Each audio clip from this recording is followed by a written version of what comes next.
Directors దగ్గర నుంచి politicians వరకు ప్రతి ఒక్కరు ఇష్టంగా తింటూ ఉంటారు. ఆ రెస్టారెంట్కి వెళ్ళి ఎస్పెషల్లీ దాని పేరే పంచకట్టు దోశ.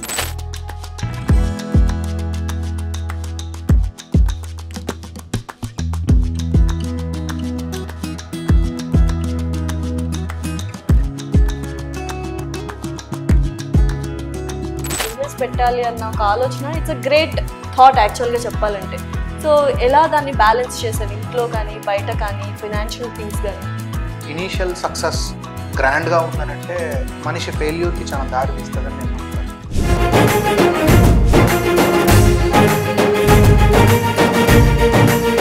ఒకసారి నెగిటివ్ ఫీడ్బ్యాక్, ఒకసారి పాజిటివ్, ఇవన్నీ తట్టుకొని ఒక స్టేబుల్ మైండ్ సెట్ మనం బిల్డ్ చేసుకోవాలంటే అండ్ సక్సెస్ఫుల్ అవ్వాలి ఇంత యంగెస్ట్ ఏజ్లో అంటే what are the things you are doing? Customers మన దగ్గరికి ఎందుకు రావాలి అనే ఒక క్వశ్చన్కి మనం ఆన్సర్ తెలుసుకోవాలి. సో ఇప్పుడు టర్న్ ఓవర్ ఎంత ఉంది చెప్పగలరా? అవ లెక్కలని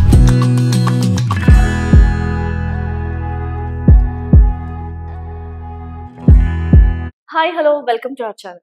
సో ప్రస్తుతం నాతో పాటు ఒక youngest and successful entrepreneur.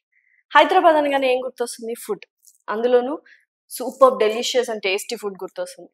Directors దగ్గర నుంచి పొలిటీషియన్స్ వరకు ప్రతి ఒక్కరు కామన్, ప్రతి ఒక్కరు ఇష్టంగా తింటూ ఉంటారు. ఆ రెస్టారెంట్కి వెళ్ళి ఎస్పెషల్లీ దాని పేరే పంచకట్టు దోశ. సో మీ అందరికీ తెలిసే ఉంటుంది. ఇప్పుడు నేను ఎవరిని ఇంటర్వ్యూ చేస్తున్నానో, yes, Panchakattu Dosa CEO MD founder Bharan garu. నమస్తే అండి. నమస్తే లాస్య గారు. సో యూజువల్గా అంటే ఇప్పుడు కాలేజ్ అయిన దగ్గర నుంచి లేకపోతే కాలేజ్ టైం నుంచి బిజినెస్ లేకపోతే ఎంటర్‌ప్రెన్యూర్ ఈ మధ్య గ్యాప్లో ప్రతి ఒక్కరికి ఒక లవ్ స్టోరీ ఉంటుంది. అందులో సఫర్ అవుతుంటారు, డిప్రెషన్ అవుతుంటారు, లేకపోతే సక్సెస్ అయితే పెళ్లి చేసుకుంటారు, దెన్ లేకపోతే మూవ్ ఆన్ అవుతుంటారు. సో అలాగా ఏదైనా నీ కెరియర్ కి ఆ లవ్ స్టోరీ ఏదైనా ఇబ్బంది పెట్టిందా ఏంటి? ఏదైనా ఉందా అసలు? అంటే ఇంత సక్సెస్ఫుల్ అయిన వాళ్ళు లవ్ చేస్తారా అనే డౌట్ కూడా చాలా మందికి వస్తుంది. ఇన్ని ఇంటర్వ్యూస్ లో ఎవరు అడగలేదు. అవునా? ఫస్ట్ టైం నువ్వే అడిగావు. ఓకే. ఎందుకంటే అందరికీ ఉంటది ఇంత సక్సెస్ఫుల్. నాలో కసి పెంచడానికి డబ్బులు సంపాదించుకోవాలి, మనము కెరియర్ వైజ్ మనం చాలా స్ట్రాంగ్ కెరియర్ ఉండాలి అని కసి పెంచడానికి కారణం కూడా one of the reasons. Okay. So అది నా ఇంజనీరింగ్ టైంలో ఉండే. సో ఆమె పెళ్లి చేసుకొని వెళ్ళిపోయింది అప్పుడు ఇంజనీరింగ్ టైంలో. రీజన్ ఏంటంటే నాకేం లేదు, ఆస్తి కూడా ఏం లేదు, ఫినాన్షియల్లీ నేను స్టేబుల్ కాదు, ఫినాన్షియల్లీ స్టేబుల్ కాదు. ఇంజనీరింగ్ చదువుతున్న పిల్లోడు ఏం చేస్తాడు? డెఫినెట్లీ ఏం చేయలేడు. సో ఆ సిచ్యువేషన్ ఉండింది అప్పట్లో. సో అది నన్ను నాలో అంటే చాలా స్ట్రాంగ్గా కొన్ని డెసిషన్స్ తీసుకోవడానికి నాకు ఫౌండేషన్ వేసింది. అది నేను చాలా అవమానంగా ఫీల్ అయ్యాను.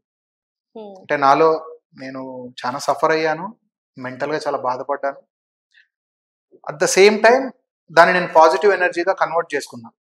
అది చాలా ఇంపార్టెంట్. సో వెరీ కుంగిపోయి ఇంకా హోప్లెస్ అయిపోయి అట్లా అయిపోలా. అంటే మనల్ని రిజెక్ట్ చేశారు అని అంటే definitely they should one day. నేను ఎప్పుడు ఆ రోజు కూడా నా ఫ్రెండ్స్తోని కానీ వీళ్ళతో కానీ నేను ఎప్పుడు చెప్పేవాడిని, ఒక రోజు వస్తుంది, ఆ రోజు డెఫినెట్లీ వాళ్ళు నాకు సమాధానం చెప్తారు అని ఎప్పుడు చెప్పేటోని. ఈవెన్ ఇన్ఫ్యాక్ట్ నేను ఆమెతో కూడా అన్నా. కరెక్ట్గా కాలేజ్ అయిపోయి వదులుతున్న టైంలో లాస్ట్ టైం కలిసినప్పుడు, సో ఫైనల్ ఇయర్ అయిపోయేటప్పుడు నేను చెప్పాను, ఆమెతో కూడా డైరెక్ట్గా చెప్పాను, ఒకరోజు నువ్వు నన్ను చూస్తావు, అప్పటి వరకు నువ్వు కలిసాము, ఆ రోజు నువ్వు నన్ను చూసిన రోజు ఖచ్చితంగా నీకు అర్థమవుతుంది అని చెప్పి. అవుట్ ఆఫ్ ఆ రోజు మరి ఎందుకన్నాను, ఆ రోజు మరి ఏ విధంగా నేను చెప్పినాను, ఏం కాన్ఫిడెన్స్ తో చెప్పినాను నాకు కూడా తెలియదు, కానీ అది ప్రతి ఒక్కరు చెప్పుంటారు.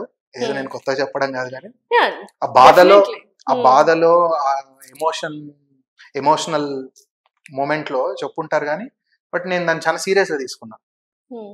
వన్ డే డెఫినెట్లీ వస్తుంది. చెప్పడం నువ్వు అన్నట్టు ప్రతి ఒక్కరు చెప్పుంటారు, చెప్పిన దాన్ని ఆచరించి ప్రూవ్ చేయడం అనేదే కదా ఇప్పుడు సినిమాల్లో ప్రతి ఒక్కరు ఫెయిల్యూర్ స్టోరీస్ కదా, సక్సెస్ఫుల్ స్టోరీసే మనకి ఎక్కువగా ఎక్కుతూ ఉంటాయి. ఎందుకంటే వాళ్ళు ఎంత కష్టపడ్డారు కాబట్టి ఎవరిదైనా సక్సెస్ స్టోరీనే వినాలి అనుకుంటాం. So here the man successful in front of me. ఆ అమ్మాయి మళ్ళీ ఏమని రిప్లై కానీ రెస్పాన్స్ కానీ ఉన్నిందా ఏంటి? రెగ్యులర్ గా ఎప్పుడైనా కాంప్లిమెంట్స్ పెడతా ఉంటది, వెరీ వెన్ నైస్. ఎవర్ అంటే we follow each other Instagram లో. ఇప్పుడు ఎక్కువ ఆమెకు పెళ్ళి అయిపోయి ఇప్పుడు she is well settled, I'm happy.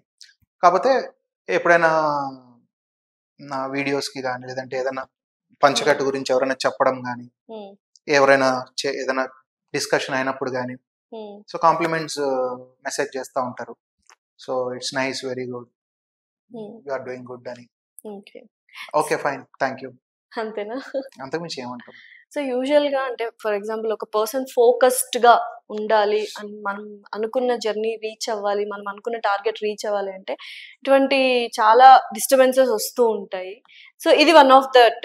So ఇంకేమైనా అటువంటి డిస్టర్బెన్సెస్ వచ్చాయి just to hold your target for some time? So disturbances అంటే ఒకటి, ఎప్పుడు కూడా ఇనీషియల్ సక్సెస్ గ్రాండ్గా ఉందనంటే మనిషి ఫెయిల్యూర్కి చాలా దారి తీస్తుందని నేను నమ్ముతాను. సో ఫస్ట్లో కనుక నేను ఇబ్బందులు పడకపోయిందంటే మేబీ ఫస్ట్లోనే నాకు ఇప్పుడు చూస్తున్నటువంటి బ్రాండ్ కానీ ఇది కానీ బిల్డ్ అయ్యి ఉంటే డెఫినెట్లీ నేను ఇట్లుండేవాడిని కాదేమో. అంటే నాకు ఆ ఫెయిల్యూర్ చూసిన రోజులలో లిటరల్లీ ఇంటి రెంట్ కట్టుకోలేకపోతుంటుంది, ఇంటి రెంట్ కూడా కట్టలేని పరిస్థితిలో ఉండేవాడిని.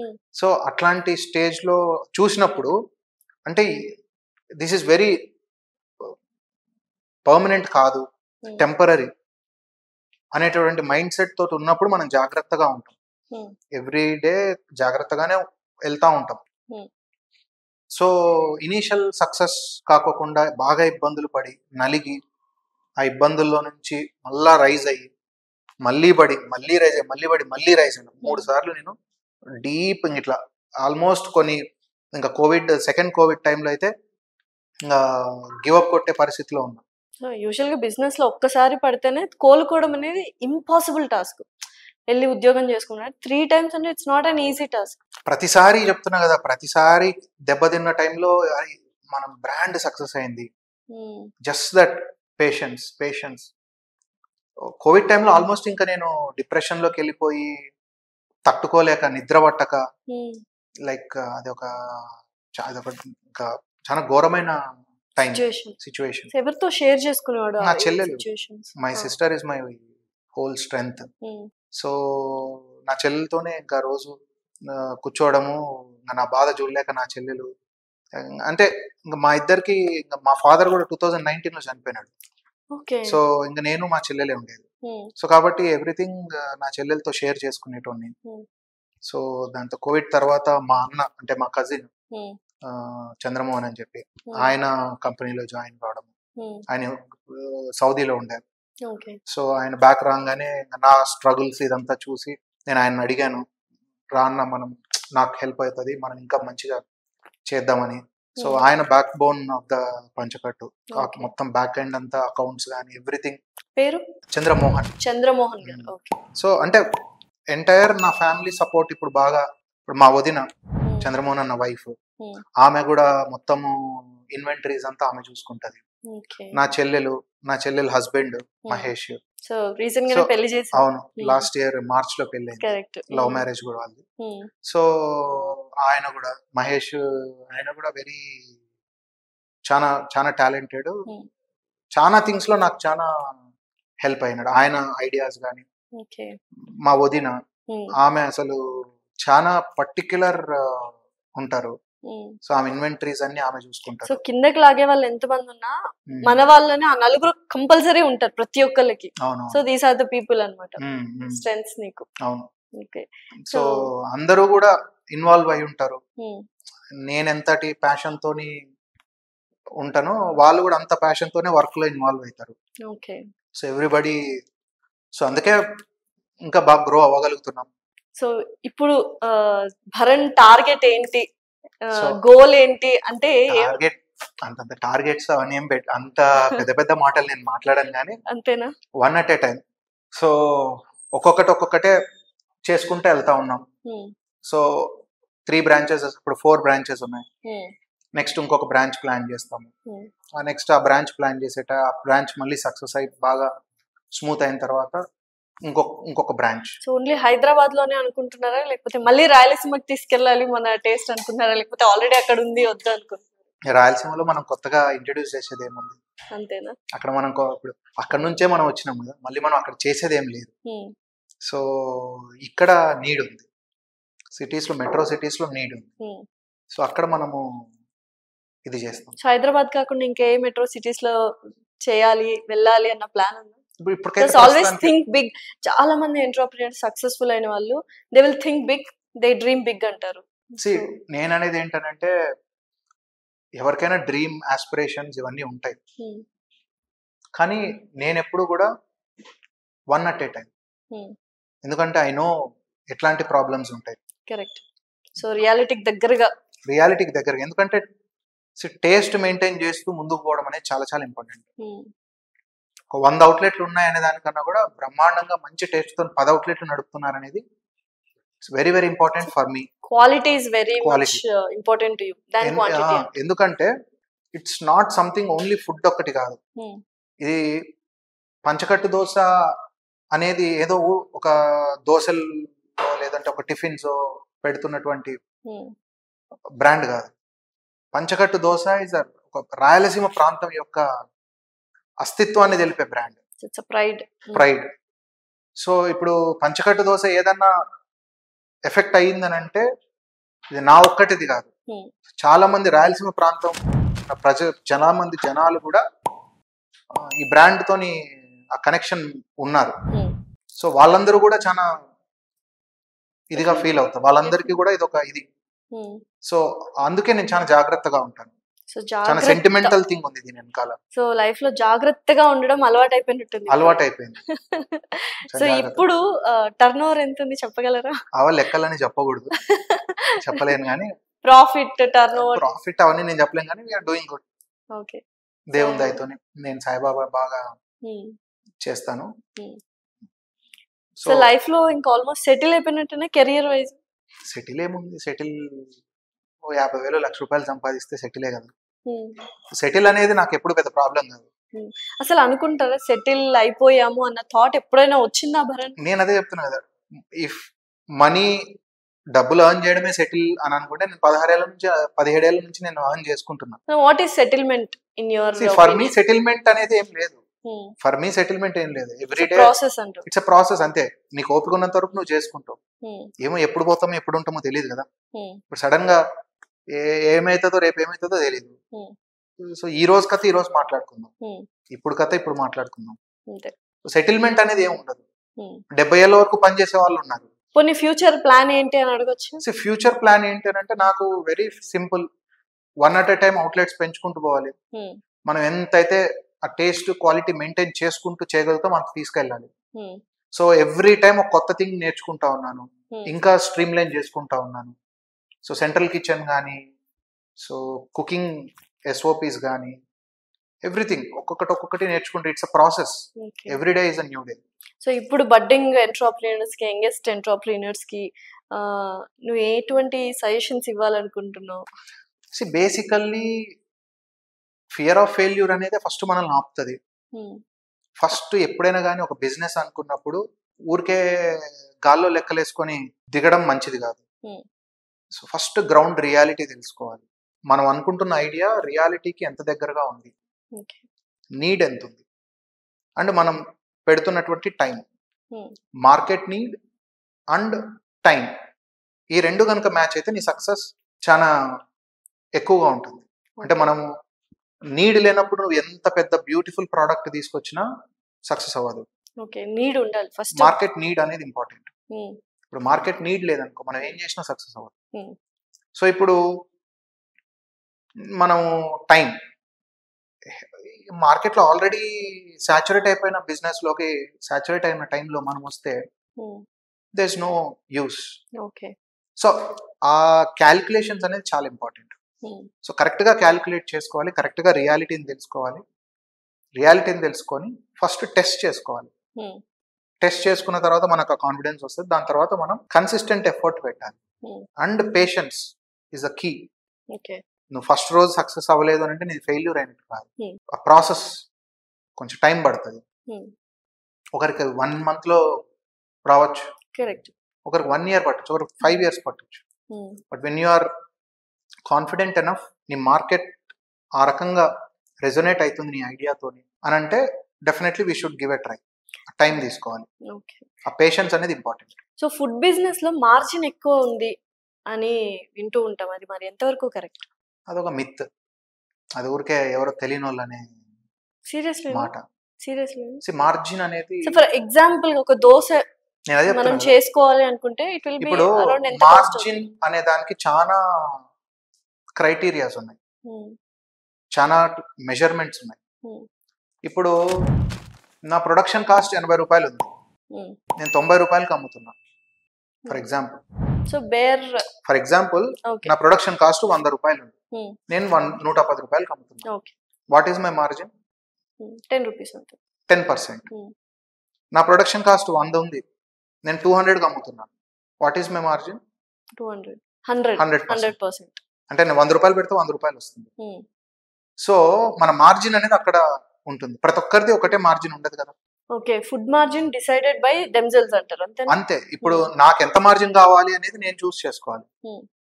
సో దాన్ని బట్టి నా వాల్యూమ్ డిసైడ్ అవుతుంది. ఎంత చూస్ చేసుకున్నారు మీరు? నేను వెరీ నార్మల్, నా హార్డ్లీ నాకు 10 to 12% రేంజ్ లో మార్జిన్ లో మేము బిజినెస్ చేస్తాం. అంతే. వర్కౌట్ అవుతుందా? అయ్యింది, అవ్వాలి, ఎందుకంటే వాల్యూమ్స్. ఓకే. సో ఇప్పుడు అది పెట్టాను కాబట్టి ఒక 50,000 ఎంప్లాయీ నా దగ్గర వచ్చి తినగలుగుతాడు. ట్రూ. 1 కోటి రూపాయలు ఆసామి నా దగ్గర వచ్చి తినగలుగుతాడు, ఓ 50 కోట్ల ఆసామి నా దగ్గరకు వచ్చి తినగలుగుతాడు. వాళ్ళకేంటి? Taste quality. వీళ్ళకేంటి? Price. Taste quality plus price. So ఇట్లా అన్ని దీంట్లో అన్ని వర్గాల కస్టమర్స్ కి మనం అందుబాటులో ఉండగలుగుతున్నాం. సో అదే నేను 80 రూపాయలకి అమ్మే దోశను 160 రూపాయలకి అమ్మాను అనుకోండి, 80 రూపీస్కి అమ్మేది 160కి అమ్ముతాను. అప్పుడు ఏమైపోతుంది? ఒక సెక్షన్ ఆఫ్ పీపుల్ అంతా దూరం అయిపోతారు. సో ఒక సెక్షన్ ఆఫ్ పీపుల్ అంతా దూరం అయిపోవడము, నా వాల్యూమ్ తగ్గడము, మార్జిన్ ఇంకా పెరగచ్చు, నేను ఇంకా ఎక్కువ సంపాదించుకోవచ్చు. బట్ ఒక సెక్షన్ ఆఫ్ పీపుల్ ఎవరైతే నాలాగా ఊర్ల నుంచి వచ్చి జాబులు చేసుకుంటూ హ్యాపీగా లైఫ్ లీడ్ చేస్తూ మిడిల్ క్లాస్ పీపుల్ ఉంటారు, వాళ్ళందరూ దూరం అయిపోతారు. డెఫినెట్లీ. సో నా ఐడియా, నా పర్పస్ నాకు అక్కడ పోతుంది. కరెక్ట్. సో అందుకోసమే వెరీ క్లియర్ డే 1 నుంచి కూడా ఇది ప్రైజింగ్ దగ్గర కానీ ప్రతి దాంట్లోనూ ఆ జాగ్రత్తగా మనం అడుగులేస్తూ ఉంటాం. ఫుడ్ బిజినెస్ చేయాలన్న ఆలోచన ఉంటే నువ్వు ఓకే క్యారీ ఆన్ అంటావా, వద్దు అంటావా? సో డెఫినెట్లీ అది వాళ్ళ ఇంట్రెస్ట్. ఇప్పుడు ఫుడ్ బిజినెస్ అంటే నీడ్, ఎవ్రీడే నీడ్. నేను పెడుతున్నప్పుడు అందరూ వద్దని అన్నారు, నేను ఆగాను? ఆగలేదు. కానీ ఒక అడ్వైజ్ ఏంటంటే, ఒకటి ఫస్ట్ కస్టమర్స్ మన దగ్గరికి ఎందుకు రావాలి అనే ఒక క్వశ్చన్ కి మనం ఆన్సర్ తెలుసుకోవాలి. ఎక్కడో అత్తాపూర్ నుంచి వచ్చే మాదాపూర్ వరకు 45 మినిట్స్ డ్రైవ్ చేసుకుంటూ వచ్చి తినాల్సిన అవసరం ఏముంది? అత్తాపూర్లోనే బోల్డ్ ఉంటాయి, మచ్చుగా ఉన్నాయి అత్తాపూర్లో, ఏం లేవా? ఉంటాయి. కానీ వాళ్ళు వస్తున్నారు, అంత దూరం నుంచి రాగలుగుతా అన్నారు అంటే ఒకటి కారణం, టేస్ట్, క్వాలిటీ. సో అది కీ అన్నమాట. ఎందుకు రావాలనే దానికి ఆన్సర్ ఎత్తుక్కోవాలి. ఎందుకు రావాలి అనేది ఒక క్వశ్చన్. అలాంటి ఎన్ని క్వశ్చన్స్ వేసుకుంటావు నువ్వు రోజుకి? నేను ఎప్పుడు వేసుకుంటానే ఉంటాను, ఎప్పటికప్పుడు కొత్త క్వశ్చన్స్ వేసుకుంటానే ఉంటాను. ఓకే. ఎప్పటికప్పుడు న్యూ క్వశ్చన్స్ వస్తూనే ఉంటాయి. It's not like standard. ఇప్పుడు ఒకరు తిన్నారు, ఒకటి మాట చెప్పిపోతారు, నెగటివ్ గా, గుడ్ ఆర్ బ్యాడ్. గుడ్ అయితే నేను పెద్ద పట్టించుకోను. If it is a bad, ఏదో ఒక సజెషన్ చెప్తారు, ఏదో ఒకటి చెప్పిపోతారు. జెన్యున్ గానే నాకు నేను క్వశ్చన్ చేసుకుంటాను. సో అది చెక్ చేసుకుంటాను. ఫస్ట్ నాకు నేను కన్విన్స్ అవుతాను. కన్విన్స్ అయినప్పుడే నేను దాన్ని ఇంప్లిమెంట్ చేస్తాను. చెప్పినారు కదా అని చెప్పి అన్ని నేను ఇది చేయను. చెప్పినప్పుడు ఆలోచించి నాకు నేను కన్విన్స్ అయ్యి ఎస్ అది నిజం, అది చెయ్యాలి అని అనుకున్నప్పుడు ఖచ్చితంగా ఇంప్లిమెంట్ చేస్తాను. లేదంటే ఓకే, అంతే. సో ఫైనల్లీ నిజంగా బోల్డ్ అన్ని విషయాలు ఉన్నాయంటే it's not an easy thing. ఒక బిజినెస్ స్టార్ట్ చేయాలంటే చాలా క్యాలిక్యులేషన్స్ ఉన్నాయి. బట్ చాలా మంది ఇప్పుడు వ్యూవర్స్ చూసిన వాళ్ళకి ఒక ఐడియా వచ్చింటుంది ఎవరైనా బిజినెస్ స్టార్ట్ చేయాలంటే. బట్ ఇటువంటి బ్రాంచెస్ ఇవన్నీ చాలా చాలా పెట్టాలి, బోల్డ్ అన్ని అవుట్లెట్స్ పెట్టాలని మనస్ఫూర్తిగా కోరుకుంటున్నాను. Being a Rayalaseema person and being a person, అంతే, being a friend. So very all the best Bharan. Thank you so much. Thank you Lasya, thank you so much.